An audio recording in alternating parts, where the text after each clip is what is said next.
Kebangai Botolni Antong LOP Jitendra Chaudhary Kautama Thurmani Bishingti JJ Koksil Jammu Tishaka বিধানসভার মুখ্য সচেতক কল্যাণী রায়নি মুঙ্গৈ আবন্ন তেইশা ও কক্সল জামুংনো ফিলে যত কক্তমা থমানি বিস্কাঙ্গ খুব খেংপিউকা বিধানসভার মুখ্য সচেতক কল্যাণী রায় বিধানসভায় তাদেরকে কথা বলতে দেওয়া হচ্ছে না, রুলস মানা হচ্ছে না বিধানসভায়। আপনারা জানেন যে এর আগে এই বিধানসভায় যখন তারা ট্রেজারি বেঞ্চে ছিলেন, জিতেনবাবুর দল অর্থাৎ কমিউনিস্ট পার্টি যখন সরকারি দলে ছিলেন, তখন বিরোধী বিধায়ক সুদীপ রায় বর্মনকে আমরা ন্যায়দণ্ড নিয়ে দৌড়াতে দেখেছি এই বিধানসভার অধিবেশনের সময়, যেটা শুধুমাত্র ত্রিপুরাতে খবর হয়নি, ন্যাশনাল টিভি নিউজ চ্যানেলগুলিতেও সেটা আমরা দেখতে পেয়েছি। কতটা অগণতান্ত্রিক হলে, কতটা বিরোধীদের কণ্ঠ রোধ করা হলে বিরোধী বিধায়ক ন্যায়দণ্ড নিয়ে, বিধানসভার ন্যায়দণ্ড নিয়ে সেই বিধানসভার পক্ষ থেকে দৌড়ে পালানোর চেষ্টা করে।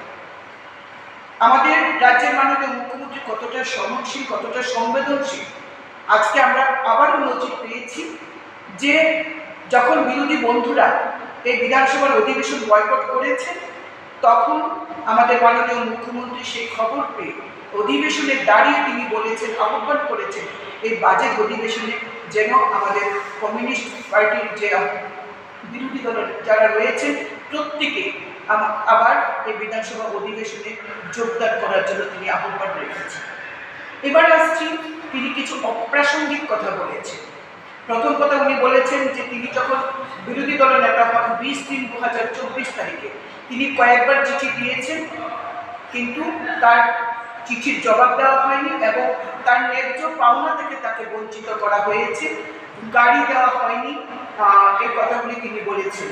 সেটা বলতে গিয়ে তিনি বলেছেন যে ওনার জন্য বরাদ্দ গাড়ি চিঠি অর্থাৎ আমাকে দেওয়া হয়েছে, আমার আরও 2টি গাড়ি থাকা সত্ত্বেও মাননীয় বিরোধী দলের নেতার কাছে আমার বলা থাকবে যে আমার নামে কতটা গাড়ি অ্যালট করা হয়েছে, আপনি সেটা এই বিধানসভায় প্রমাণ দেবেন। কারণ আমি একটা গাড়িতেই চলি, এর বাইরে একটা গাড়িও আমি ব্যবহার করি না। আমার জন্য বরাদ্দ যেমন একটা, আমি একটা গাড়ি নিয়ে চলি। এবং ওনাকে অনিমেষবাবু যখন বিরোধী দলের নেতা ছিলেন, প্রায় 2023-এর প্রায় শেষ পর্যায়ে এসে অনিমেষবাবুকে নতুন গাড়ি দেওয়া হয়েছিল। কিছুদিন চলার পরেই তিনি মাননীয় মন্ত্রী হয়ে যান, আমাদের সরকারি দলে তারা যোগদান করেন, আমাদের সরকারের সঙ্গে তারা যোগদান করেন অ্যালায়েন্স হিসেবে, এবং তিনি মন্ত্রী হয়ে যান।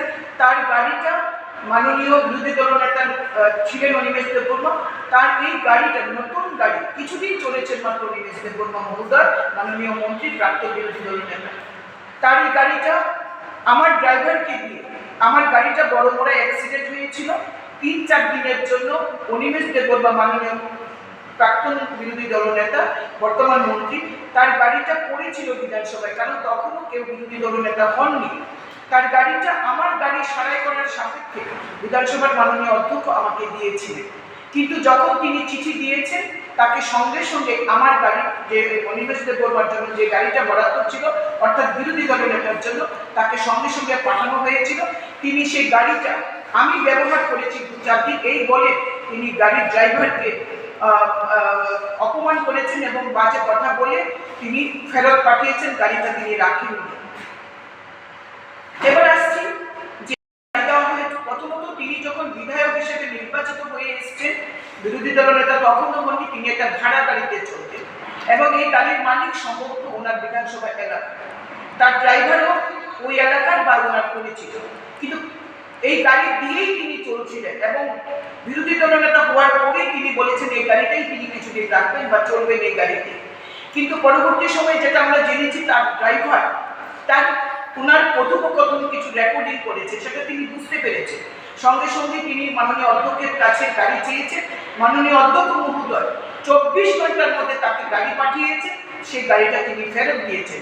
কিন্তু পরবর্তী সময় তিনি যখন জেনেছেন যে প্রাইভেট ড্রাইভার কাছে তিনি সুরক্ষিত নন, গাড়ির ভেতরে অনেক আলোচনা হয়, অনেক ফোন আমরা ধরি, সেই জায়গায় ওই সময়ে তিনি সিদ্ধান্ত নিয়েছেন সরকারি গাড়ি ব্যবহার করবে, তখনই তাকে সঙ্গে সঙ্গে সরকারি গাড়ি ড্রাইভার সহ দেওয়া হয় এবং সেই থেকে তিনি ওই গাড়িটাই ব্যবহার করছেন।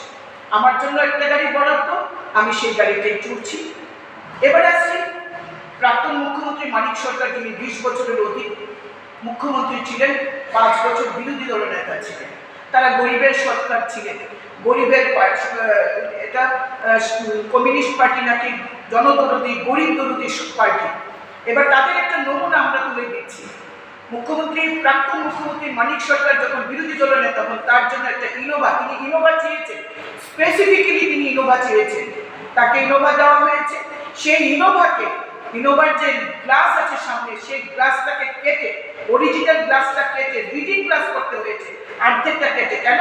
তিনি গাড়িতে বসে পত্রিকা পড়েন। কোম্পানির দেওয়া গাড়ির গ্লাস কেটে একটা রিডিং গ্লাস করে দেওয়া হয়েছে প্রাক্তন মুখ্যমন্ত্রী, প্রাক্তন বিরোধী দলনেতা মানিক সরকার গাড়িতে পত্রিকা পড়বেন। তার জন্য এই বিধানসভাকে অনেক টাকা খরচ করতে হয়েছে। এবং চেয়ার তুলে, যেটা ইনবিল্ট যে চেয়ার থাকে, সেই চেয়ার খুলে তাকে হাতল সহ, স্পঞ্জের হাতল সহ নতুন করে আরেকটা সিট ওই চেয়ার গাড়িতে বসানো হয়েছে। আমাদের বর্তমান পরিষদীয় যিনি মন্ত্রী, parliamentary affairs minister Ratanlal Nath, এই রাজ্যের দীর্ঘদিনের এবং সবচেয়ে লম্বা সময়ের বিরোধী দলনেতা ছিলেন। আপনারা জানেন যে সেই সময়ে যখন কমিউনিস্ট পার্টির সরকার এই রাজ্যে চলছিল, তখন বিরোধী দলকে কি চোখে তারা দেখতেন।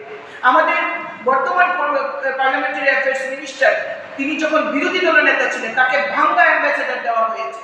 গাড়ির দরজা গামছা দিয়ে বাঁধতে হতো, এমন দরজা, এমন গাড়ি তারা দিয়েছিলেন যাতে বিরোধী দলকে অপদস্থ করা যায়, তাদেরকে যাতে জব্দ করা যায়। আর আমরা উদার মানসিকতা নিয়ে বিরোধী দল যা চাইছে, বিরোধী দলনেতা যা চাইছে, সেটা মানিক সরকারের সময় হোক, যিনি বিরোধী দলনেতা ছিলেন, আর বর্তমান বিরোধী নেতা জিতেন চৌধুরী হোক, আমরা কিন্তু তাদের যে এন্টাইটেলমেন্ট আমরা 100% ফিল আপ করছি। আমি আপনাদের সঙ্গে একটা প্রেস মিটে মিলিত হয়েছি। আপনারা আজকে দেখেছেন, আপনারা ছিলেন, আমাদের বিরোধী দল নেতা সম্মানীয় জিতেন্দ্র চৌধুরী মহোদয় একটা প্রেস মিট করেছেন, মিথ্যার বেশাতি করেছেন এবং মিথ্যার আশ্রয় নিয়ে এই সাংবাদিক সম্মেলন করেছেন। আমি একটা একটা করে জবাব দেওয়ার চেষ্টা করছি। প্রথমত, তারা বিধানসভার অধিবেশন বয়কট করেছেন, আমাদের মাননীয় অধ্যক্ষকে আক্রমণ করে, অধ্যক্ষের প্রতি বিদ্বেষ জানিয়ে তারা বিধানসভার অধিবেশন বয়কট করেছেন এবং আমাদের বিধানসভার প্রাঙ্গণে বাবা সাহেব আম্বেদকরজির পাদতলে, মূর্তির পাদতলে তারা বিক্ষোভ প্রদর্শন করেছে। মাননীয় অধ্যক্ষের বিরুদ্ধে তিনি যে কথা বলেছেন যে বিধানসভার ভেতরে বিরোধী দলকে জব্দ করা হয়, বিরোধী দলের কণ্ঠ রোধ করা হয় এবং গণতন্ত্র বিরোধী, এই সমস্ত কথা তিনি বলেছেন। আপনারা জানেন যে আমাদের মাননীয় অধ্যক্ষ মহোদয় কতটা বিরোধী দল সম্পর্কে কতটা সহনশীল এবং কতটা আন্তরিক। এমন অনেক বিষয় আসে যেটা অ্যালাউ করা যায় না, মাননীয় অধ্যক্ষ কিন্তু সেটা অ্যালাউ করে দেন। এবং একটা কথা তারা সাংবাদিক সম্মেলনে মাননীয় জিতেন্দ্র চৌধুরী বলেছেন যে অধ্যক্ষ কেন আমাদের অনারেবল চিফ মিনিস্টারের অফিসিয়াল রেসিডেন্সিয়াল বাড়িতে গেছেন। অধ্যক্ষ প্রথমে তিনি একজন বিধায়ক এবং পৌরসভীয় দলের নেতা যখন নেমন্তন্ন করে চা খাওয়ার বা ডিনারে, সেখানে যাওয়াটা একটা সৌজন্যতা। আমাদের অধ্যক্ষ এই সৌজন্যতা রক্ষা করার জন্যই আমাদের মাননীয় মুখ্যমন্ত্রীর আবাসে গিয়েছিলেন। সেটা এমন কোনো কাজ নয় বা আইন বিরুদ্ধ নয়, এটা একজন বিধায়কের অধিকার রাজ্যের পৌরসভীয় দলনেতার বাড়িতে যাওয়া, তার নিমন্ত্রণ রক্ষা করা। এরপরে আসছি যে তারা বলছেন বিধানসভার বিরোধীদের কণ্ঠ রোধ করা